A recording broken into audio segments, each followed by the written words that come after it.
Hi, my name's Freddie. I'm a second year PhD student at Imperial College London, and I'm in the metamaterials group. What we're trying to achieve in our group is control light over really tiny distances. We want to be able to control how light bends and turns and travels, and this control of light will allow us to build devices where we can do special things like make, for example, an invisibility cloak.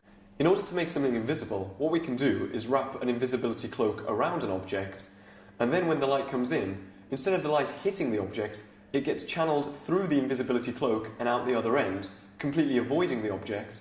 To the viewer, it seems like the light has gone straight through the cloak, as if it was through empty space and no object there at all. Today, I'm doing a demonstration where I have balls of this polymer called sodium polyacrylate, and that is the same chemical as in babies' nappies.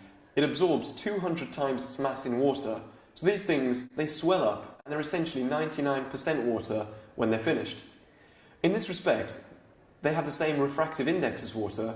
A refractive index is a measure of how much light slows down when it enters an object. Water is denser than air, so the light has to go slower when it goes through it, and as such water has a higher refractive index than air does.